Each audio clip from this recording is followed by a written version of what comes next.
హరి ఓం.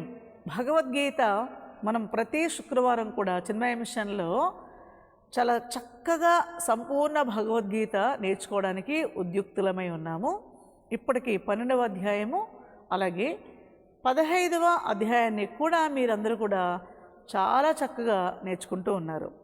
So దీంట్లో భాగంగా ఈ రోజున 14వ శ్లోకం నుంచి తెలుసుకుందాం. ఎందుకంటే ఈ శ్లోకము భోజనం దగ్గర ఈ శ్లోకాన్ని చదువుకుంటే చాలా మంచిది అని ఎందుకన్నారో ఇప్పుడు మనం తెలుసుకుందాం. అహం వైశ్వానరో భూత్వా ప్రాణినాం దేహమాశ్రితః ప్రాణాపానసమాయుక్తః పచామ్యన్నం చతుర్విధం.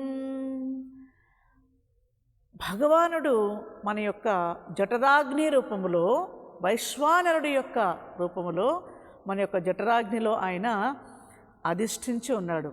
అందుకే భగవంతుడికి ప్రసాదం నివేదించినప్పుడు, అలాగే మనం ప్రసాదాన్ని తీసుకుంటున్నటువంటి సందర్భంలో, అంటే భోజనాన్ని మనం స్వీకరిస్తూ ఉన్నటువంటి సందర్భంలో ఈ శ్లోకాన్ని చదువుకోవడం వల్ల మనకి ఆదివ్యాధులు ఉండవు. అలాగే అద్భుతమైనటువంటి మంచి జీర్ణక్రియ శక్తి మనకి ఉద్భవిస్తుంది.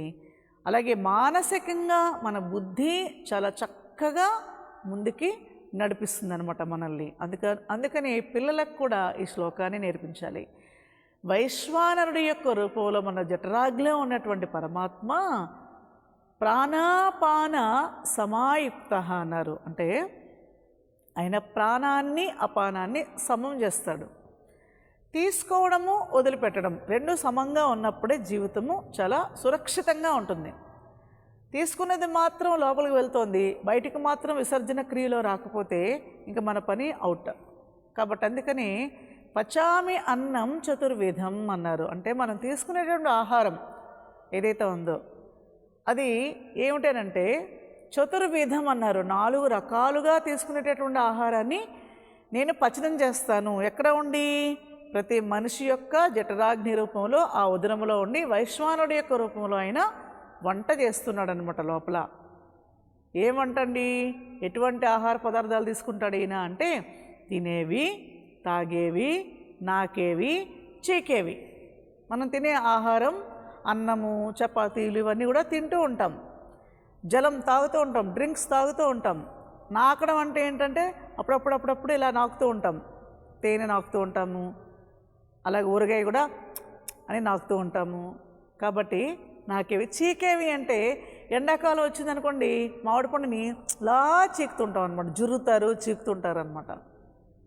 కాబట్టి చతుర్విధం ఈ 4 రకాలైనటువంటి ఆహారాన్ని పరమాత్మ లోపల ఉండి ఆయన మళ్ళా తిరిగి లోపల మన పొట్టలో వంట చేస్తున్నాడు అనమాట. ఆయన వంట చేయకపోతే మళ్ళీ మనం వంట చేయడానికి అవకాశం లేదు. కాబట్టి పచామి అన్నం చతుర్విధం. మరి ఆయన ఇంకా ఏం చేస్తున్నాడు అయ్యా అనంటే సర్వస్య చాహం హృది సన్నివిష్టః మత్తస్మృతిర్జ్ఞానమపోహనం చ వేదైశ్చ సర్వైరహమేవ వేద్యః వేదాంతకృద్వేద విదేవ చాహం. అంటే ఆయన లోపల ఉండి సర్వస్య చ అహం హృదయ సన్నివిష్ట, మన హృదయానికి చాలా దగ్గరగా ఉన్నాడంట ఆయన. నిజంగా చెప్పాలంటే ఎడం వైపు రక్తం పంపిణీ చేసేటటువంటి, అంటే రక్తం సరఫరా చేసేటటువంటి హృదయము నార్మల్గా డాక్టర్స్ చెప్పేటటువంటి హార్ట్ ఎక్కడుంది అంటే ఎడం వైపు ఉంటుందంట. కానీ ఆధ్యాత్మిక పరంగా ఏం చెప్తారంటే భగవంతుడు కుడివైపున ఉంటాడు. ఆ హృదయం ఏంటి అంటే the combination between mind and intellect. అంటే మనస్సుకి బుద్ధికి రెండింటినీ కలిపి ముడివేసేటటువంటి ఆ హృదయ గ్రంథి ఏదైతే ఉందో అక్కడ అంగుష్టమాత్రో పురుష అన్నారు. కాబట్టి పరమాత్మ మన బొటన వేలు ఎంతైతే ముడుచుకుంటూ ఉంటుందో అంత పరిమాణంలో మన కుడివైపు స్వామి అధివసించి ఉన్నారు. మరి ఆయన ఏం చేస్తున్నాడయ్యా అంటే మత్తః స్మృతి జ్ఞానం అపోహనం. ఏంటి ఇక్కడ అంటే స్మృతి, మనకి జ్ఞాపక శక్తి ఎవరి వల్ల వస్తుంది అంటే ఆయన వల్లనే.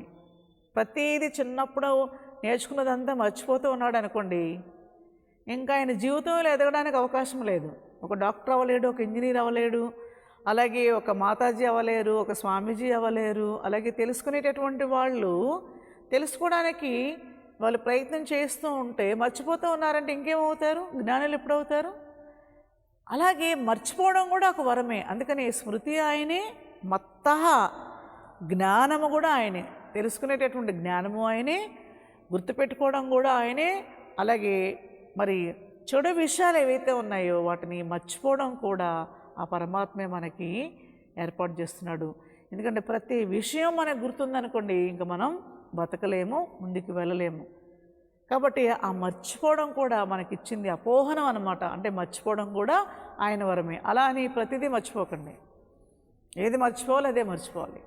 కాబట్టి వేదేశ్చ సర్వైః అహమేవ వేద్యః, అంటే ఏదైతే తెలుసుకుంటే పరమాత్మ తెలియబడతాడో అదే నిజమైనటువంటి తెలుసుకోబడడం. వేద అంటే వేదాంత కృత్ వేద విదేవ చాహం, అంటే వేదాంతము ద్వారా వేదవేత్త అయినటువంటి పరమాత్మని మనం తెలుసుకోగలగాలి. మనం చదివేటటువంటి భగవద్గీత, పురాణాలు, ఇతిహాసాలు, బ్రహ్మసూత్రములు, ప్రస్థానత్రయం ఏదైతే ఉందో వీటన్నింటి ద్వారా తెలుసుకోబడవలసింది ఏంటి అంటే వేదవేత్త అయినటువంటి పరంధాముణ్ణి. ఆయన్ని తెలుసుకున్న తర్వాత ఇంకా వీటన్నిటితో కూడా ఎటువంటి ఉపయోగం కూడా ఉండదు. ఎలాగోనంటే పడవ ఎంతవరకు అవసరం మనకి? నదిని దాటేంతవరకే, సముద్రాన్ని దాటేంతవరకే. దాటిన తర్వాత మనకి పడవ అవసరం లేదు. కాబట్టి వేదాంత కృద్ వేద విదేవ చాహం అన్నారు. ద్వావిమౌ పురుషౌ లోకే క్షరశ్చాక్షర ఏవ చ క్షరః సర్వాణి భూతాని కూటస్థోక్షర ఉచ్యతే. అయితే ఇక్కడ ఇద్దరు పురుషులు ఉన్నారట, క్షరుడు, అక్షరుడు. క్షరం అంటే నాశనం అయిపోవడము, అక్షరం అంటే నాశనం కాకపోవడం. అయితే ఇక్కడ ఏమన్నారు?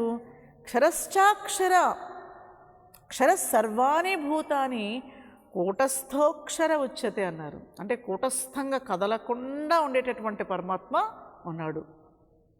అలాగే కంసాలి వాళ్ళు చూడండి, చిన్న చిన్న ముక్కు పుడకలు, చెవురింగులు, దుద్దులు ఇవన్నీ కూడా ఒక పెద్ద దిమ్మ మీద పెట్టుకుని చాలా చక్కగా, చాలా సున్నితంగా తయారు చేస్తారు. ఆ దిమ్మ కదలదు, కానీ ఆ ముక్కు పుడక చూడండి ఎంత అందంగా తయారు చేస్తారు. ఆయనే కూటస్థుడు అన్నారు. ఈ చరాచర జగత్తుకి అధిష్టానంగా ఉన్నది పరమాత్మ, కూటస్థుడు. ఫ్యాన్ తిరుగుతోంది అంటే పైన రూఫ్ లేకపోతే ఫ్యాన్ తిరగడానికి అవకాశం లేదు. ట్రైన్ మూవ్ అవుతోంది అని అంటే పట్టాలు లేకపోతే ట్రైన్ కదలడానికి అవకాశం లేదు.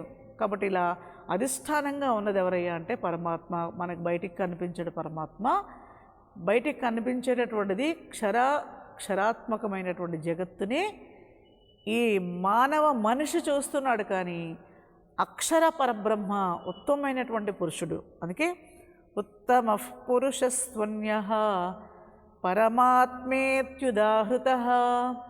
యో లోకత్రయమావిశ్య బిభర్త్యవ్యయ ఈశ్వరః. అన్నింటికన్నా ఉత్తమమైనటువంటి పురుషుడు ఉన్నట్ట. ప్రథమ, మధ్యమ, ఉత్తమ. ప్రథమ పురుషుడు అంటే నేను, మధ్యమ అంటే నీవు, ఉత్తమ అంటే ఆయన. అంటే ఈ ఇద్దరికీ మధ్యలో ఉత్తమమైనటువంటి పురుషుడు ఉన్నాడు. ఈయనే పురుషోత్తముడు. అంటే ఆయన స్త్రీయా అండి, ఆయన పురుషుడా అండి, లేకపోతే నపుంసకుడా? ఆయన స్త్రీ కాదు, పురుషుడు కాడు, అలా అని నపుంసకుడు కాదు. అందరికీ కూడా అధిష్టానంగా ఉండేటటువంటి ఉత్తమ పురుషుడే. అందుకనే పురుషోత్తమ ప్రాప్తి యోగం అన్నారు. కాబట్టి ఉత్తమ పురుషస్వన్యః పరమాత్మేతి ఉదాహృతః యో లోకత్రయమావిశ్య. అంటే ఈ ప్రపంచాన్నంతటినీ కూడా, అంటే ఈ 14 లోకాలని కూడా అధివసించి ఉన్నటువంటి ఆ పరమాత్మ బిభర్త్యవ్యయ ఈశ్వరః, ఆయనే ఈశ్వరుడు.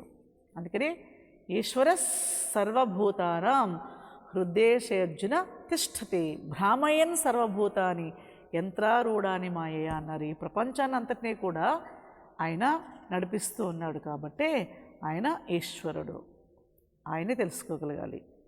యస్మాక్షరమతీతోహం అక్షరాదపి చోత్తమః అతోస్మి లోకే వేదే చ ప్రతితః పురుషోత్తమః. క్షరానికి అక్షరానికి ఆవల ఉన్నటువంటి పురుషోత్తముడు ఆయన. ఎప్పటికీ కూడా ఆయన నశించిపోడు. అలాంటి పురుషోత్తముని మనం పొందాలి. యో మామేవమసమ్మూఢః జానాతి పురుషోత్తమం స సర్వవిద్ భజతి మాం సర్వభావేన భారత. అలాంటి పురుషోత్తముని ఎవరైతే భారత సర్వభావేన అన్ని సమయాలలో కూడా ఆయన్ని మనం తలుచుకుంటూ ఉండాలి. అప్పుడు వారు కూడా పురుషోత్తములు అవుతారు. అంటే ప్రతి ఒక్కరిలో ఉన్నది పురుషోత్తముడే అనే విషయాన్ని మనకి ఈ యొక్క 19వ శ్లోకములో తెలియజేశారు. ఇది గుహ్యతమం శాస్త్రం ఇదముక్తం మయా నఘ ఏతద్బుద్ధ్వా బుద్ధిమాన్ స్యాత్ కృతకృత్యశ్చ భారత. భా అంటే జ్ఞానం, రా అంటే రమించడం, తా అంటే తరించడం. జ్ఞానంలో రమించి తరించేటటువంటి ఓ భారతీయుడా, ఏం చెప్పారు ఇక్కడ? కృతకృత్యశ్చ భారత. ఎప్పుడు కృతకృత్యుడవుతాడు? మా అమ్మాయికి పెళ్లి చేసేసానండి, ఐఎమ్ వెరీ హ్యాపీ అంటారు. మా అబ్బాయికి జాబ్ వచ్చేసిందండి, ఇంకా నాకు ఇంకెటువంటి పనులు లేవండి, నేను కృతకృత్యుని అయిపోయాను. ఆహా, భగవంతుని తెలుసుకోకుండా చచ్చిపోవడం అన్నది కృతకృత్యత కాదు, మళ్ళా నువ్వు జన్మించాల్సిందే. కాబట్టి ఇది గుహ్యతమం శాస్త్రం ఇదముక్తం మయా అనగా.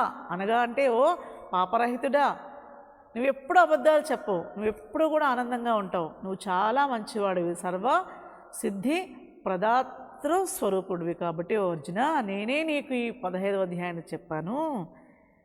ఇదముక్తం మయా అనగా ఏతద్ ఏమన్నారు ఇక్కడ? ఏతద్ బుద్ధ్యా బుద్ధిమాన్ స్యాత్. ఏతద్ బుద్ధ్యా బుద్ధిమాన్ స్యాత్ అంటే నువ్వు బుద్ధిమంతుడు కాబట్టి, పాపరహితుడు కాబట్టి నేను నీకు ఈ అధ్యాయాన్ని, ఈ యొక్క జ్ఞానాన్ని తెలియచేస్తాను. అందరికీ తెలియచేయడానికి అవకాశం లేదు, అందరికీ చెప్తే ఇది అర్థం కాదు.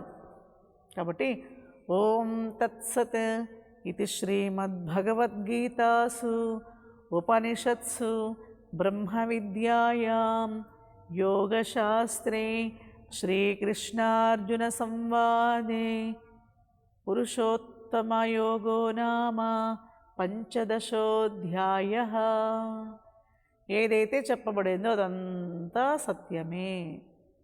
శ్రీకృష్ణ పరమాత్మ చెప్పలేదు ఇక్కడ, అర్జునుడు పరమాత్మ యొక్క సంవాదము, పురుషోత్తమ యోగం అనేటటువంటి యొక్క 15వ అధ్యాయం గురించి మనము తెలియజేసుకున్నాం.